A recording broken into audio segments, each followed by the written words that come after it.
Hello, it's Tom Donald from the London Contemporary School of Piano. Today I'm going to show you how to improvise over chord progressions on the piano. This is quite a big topic, so I'm going to try and simplify it as much as I can, yet cover quite a diverse range of music. So wish me luck in getting all this over to you, but it is a big topic and I think we need to explore it and talk about it. It's a question I get all the time. How do I improvise over chord progressions? And if you're a fan of our work at the school, you should visit our website, contemporaryschoolofpiano.com, and request our free resources kit, which has a lot of the chord progressions that we're going to be talking about today that you'll be practicing and learning to improvise over. So I'm going to keep this really simple on a conceptual level because the execution of this is not easy. It's going to take time. It's going to take practice. This is stuff that you've got to work on at the piano. And so the two categories I want you to put songs and pieces of music into, just two categories.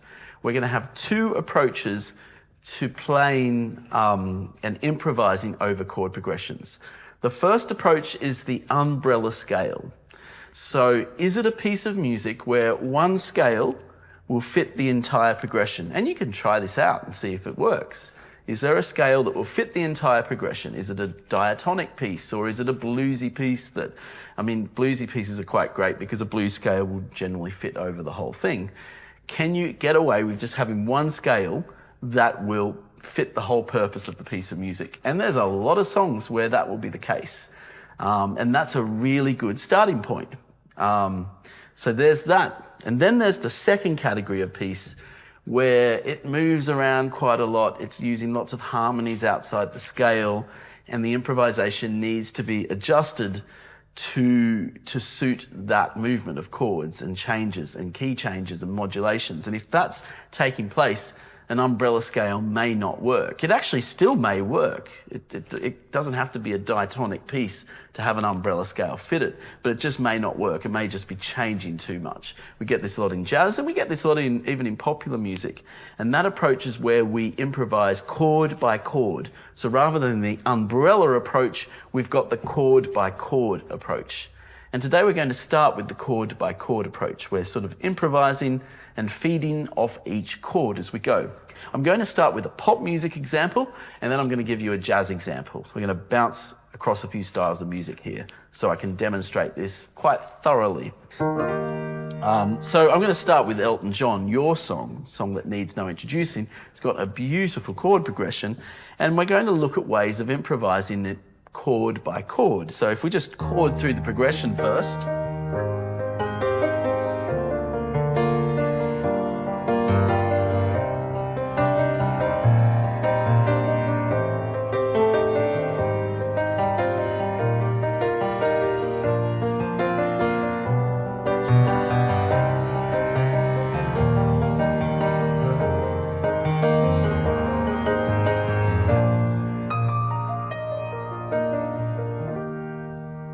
So what works with this piece is a chord by chord approach. It works for a lot of things like Elton John songs because it just gives the progression that focus rather than having an umbrella scale fit it. An umbrella E flat major scale actually would fit the entire progression. It actually would work. Both approaches would work. But for the purpose of this exercise, we're going to focus on each chord as we go because it fits the style of music really well. And the improvisation over each chord is quite simple because we don't have much time. Elton John is only on each chord for about 2 beats and then he's moving to the next chord. So the elaborations and the improvisations on the chords generally are suspended seconds and suspended fourths, the first 5 notes of the scale that's connected to that chord. E flat major, A flat major, B flat major, G minor, C minor, and so on. And then we're just improvising combinations of those 5 notes in intervals together. 2-note improvisations. They work really well. I'm just exploring the first 5 notes of an E flat major scale here. That's all I'm doing.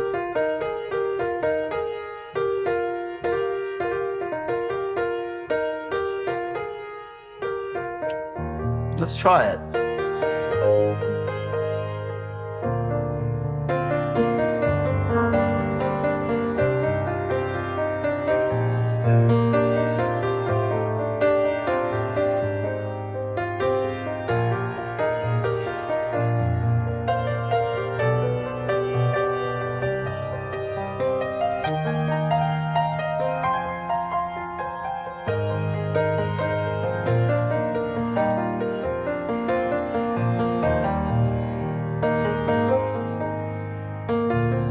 And I can do this with inversions too. It just means I have to adjust the positioning. The second note in pop music, the second note of the scale, the micro scale that's attached to the chord, that is a particularly effective note. It's just idiomatic to the music. It works really well. And you can explore and you can experiment with it even on more simple chord progressions if you find that really hard, and many of you will. Just do it on a more simple chord progression. Maybe just do a C major going to an F major.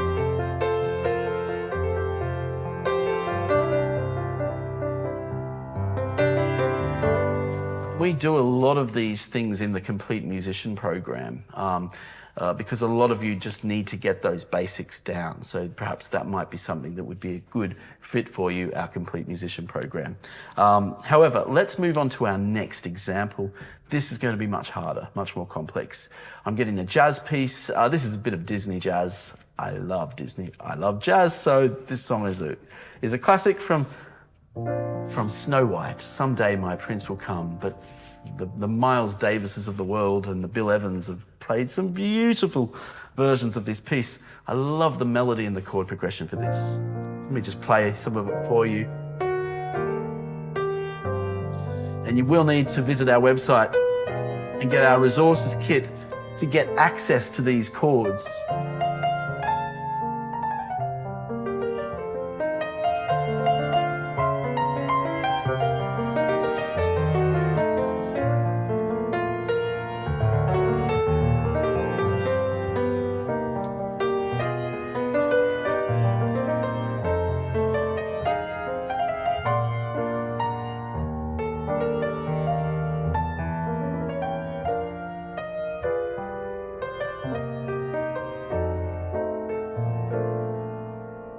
I had to do a bit of improvisation there myself then, just to remember the melody.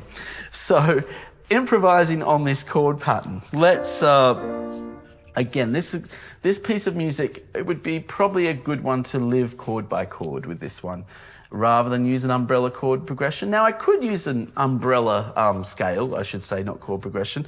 And the umbrella scale I could use, so I'll try both approaches here, would be the B-flat major blues scale, because the piece is in the key of B-flat major. This is a great trick for jazz. If you just want to make life easy for yourself, you can just put an umbrella tonic of the key, B-flat major, and turn it into a blues scale. B-flat major blues scale. It'll fit the whole thing like a glove.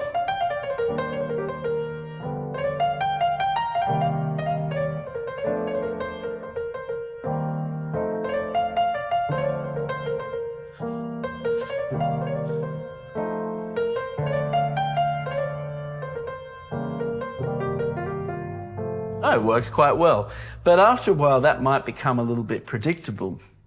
And particularly this piece has a sophistication to it that might ask for more improvisation techniques. So if I live by chord in this, rather than just having that umbrella blues scale over the whole thing, I can practice arpeggiating the chords in either an ascending or descending motion. This is a really good way to add lines, improvisation lines, over the music. So I get things like this.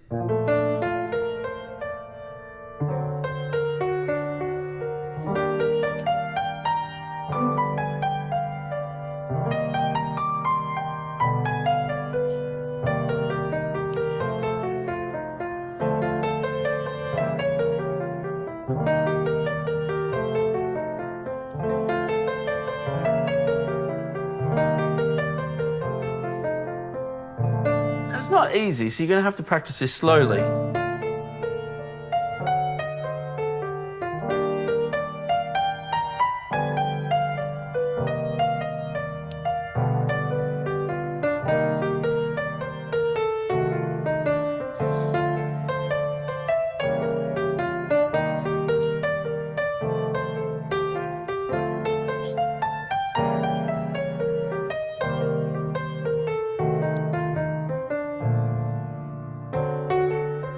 You can see what I'm doing. I'm ascending, I'm descending, and sometimes I even add passing notes. So rather than just play the arpeggio, I play passing notes, almost like a scale of the chord. And I find I add passing notes within that chord to create interesting combinations and scales. I can do it arrhythmically, even without the rhythm, just to experiment with a few combinations.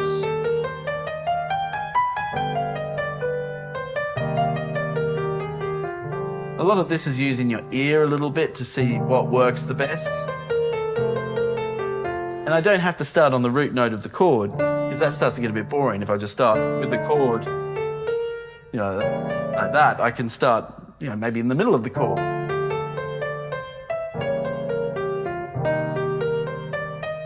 So where I choose to start is quite important as well.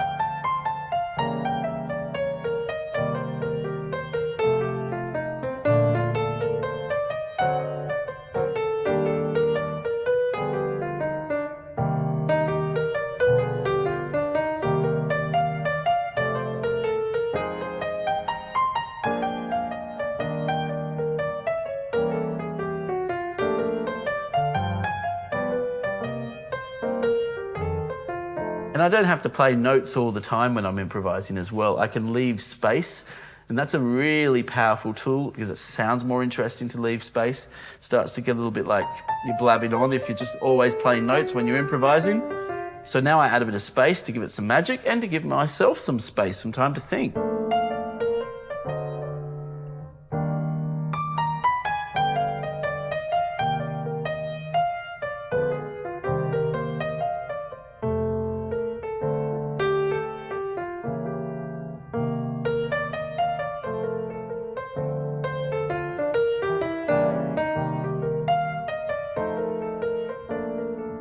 Now I might do some umbrella scale work now. Just play a bit of B flat major blues. Just to give it a bit more variation. Now back to my arpeggios.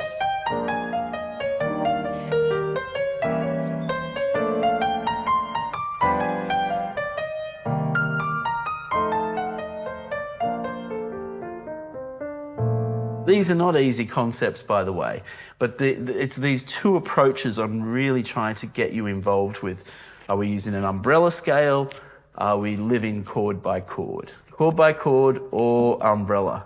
Let's look at some other examples. We're going to look at a jazz example that's more umbrella scale now.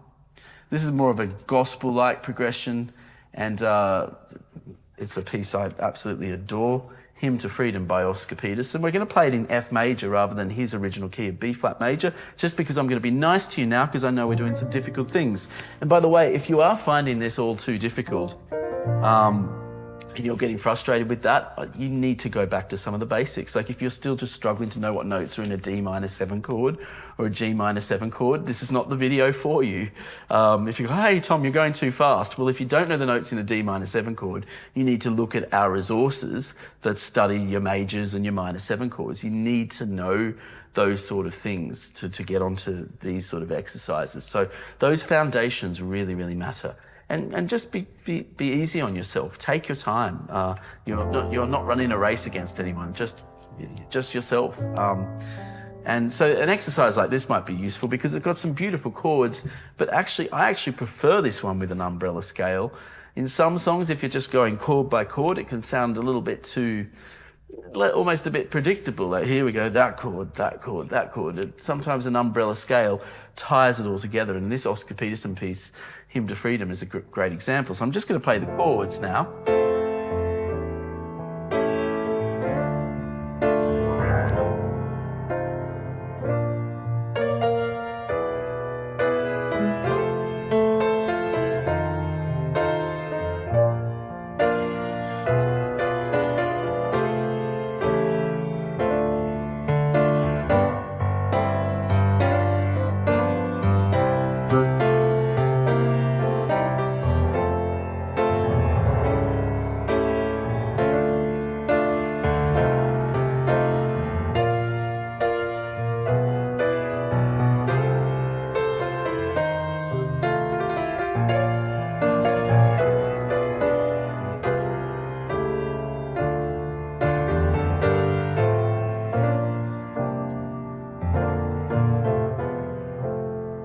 Okay, now my umbrella scale is going to be, have a guess. We've used this formula earlier today. It was, what key is it in? It's in F major. We're going to use the F major blues scale. We have other videos, by the way, on our major and minor blues scales, so check them out if you need a bit of help with that. You'll notice the F major blues scale just fits like a glove. It's just beautiful.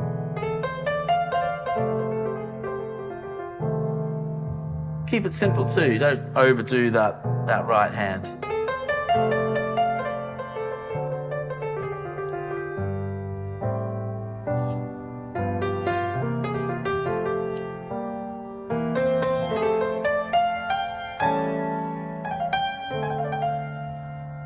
Another thing we need to talk about, on the piano, sometimes it just gets very difficult to try and do everything at the same time.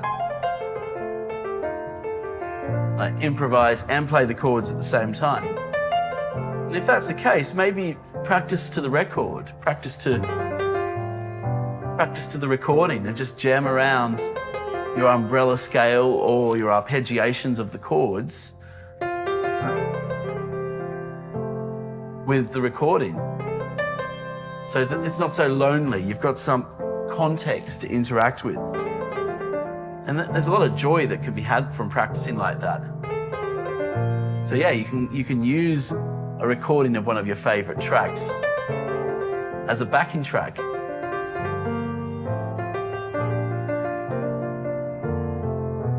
It's quite a joyous thing to do. And then you can use that as a sounding board for these two different approaches. Are you using an umbrella scale, or do you want to go chord by chord and turn each chord into an arpeggio or a micro scale of 5 notes, like we did with the Elton John, or the jazz approach where it's more arpeggiated?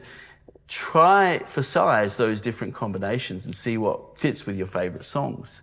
So just try this at the piano. Get a Bluetooth speaker or something, put it on your piano, just load up the track and play along with it. That's a really great way to learn. We're going to finish with a groove, and actually doing this with grooves is really fun because a groove will usually involve a more repetitive chord pattern. So songs with repetitive chord patterns are great to practice this with. I'm going to give an example from Dave Brubeck, Paul Desmond. Actually, Paul Desmond wrote it, so it's called Take 5.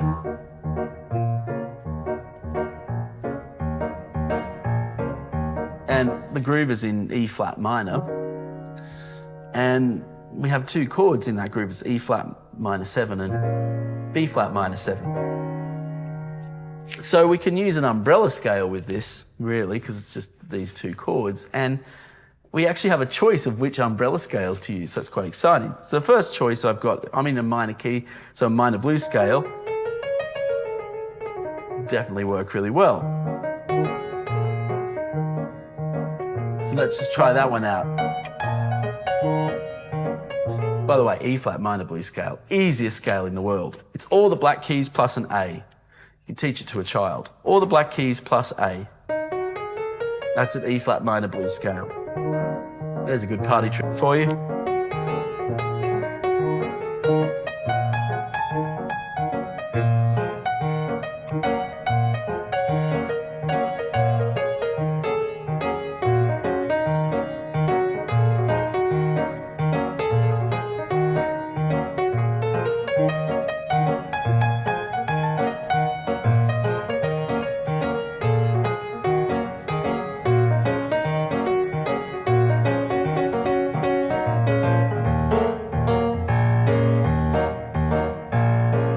Right, so that works well. We can put, let's try a mode instead, and this works on a minor 7 chord quite well as well, a Dorian mode.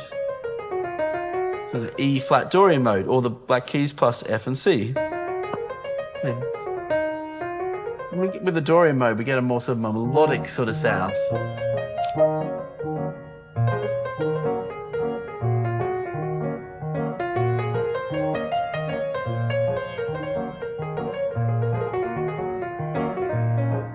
Now I'll switch back to the blues, so I can combine the 2 together.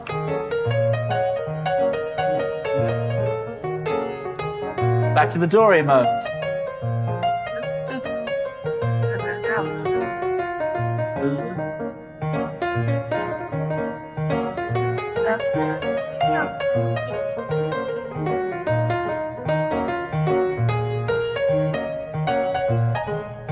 What about something a little bit more dramatic? Let's try an E flat harmonic minor scale. So we're going to have the use of these two notes, a C flat and a D.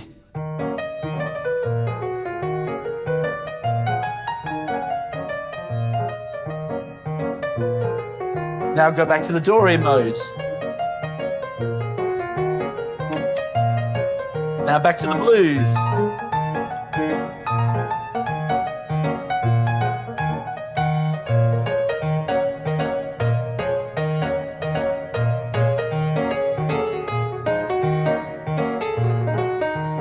There's the natural minor as well. The two white keys in that scale are F and C flat. We'll get a more gentle sound with the natural minor.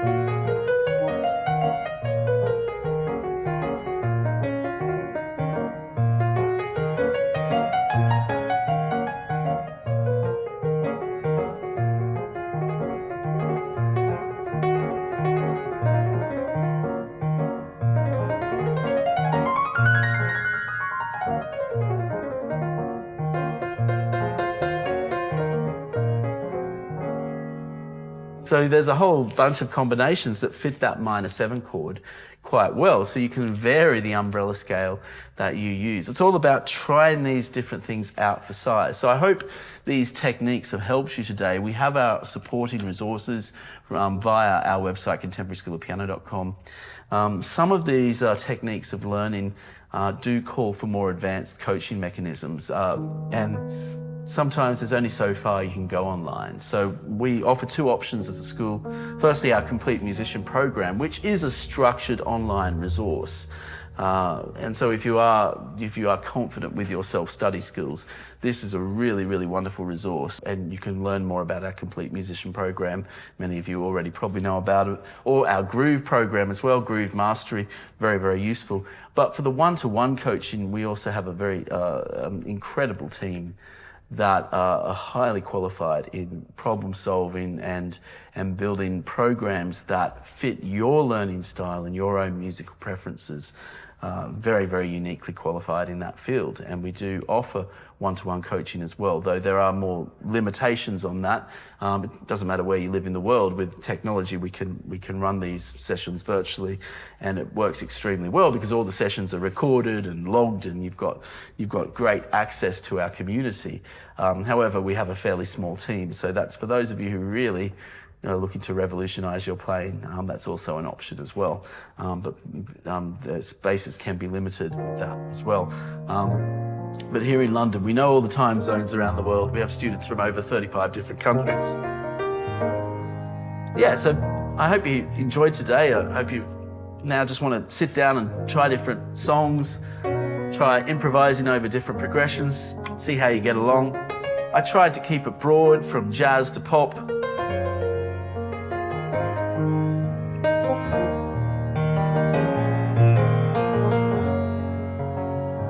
I'll see you on the next session.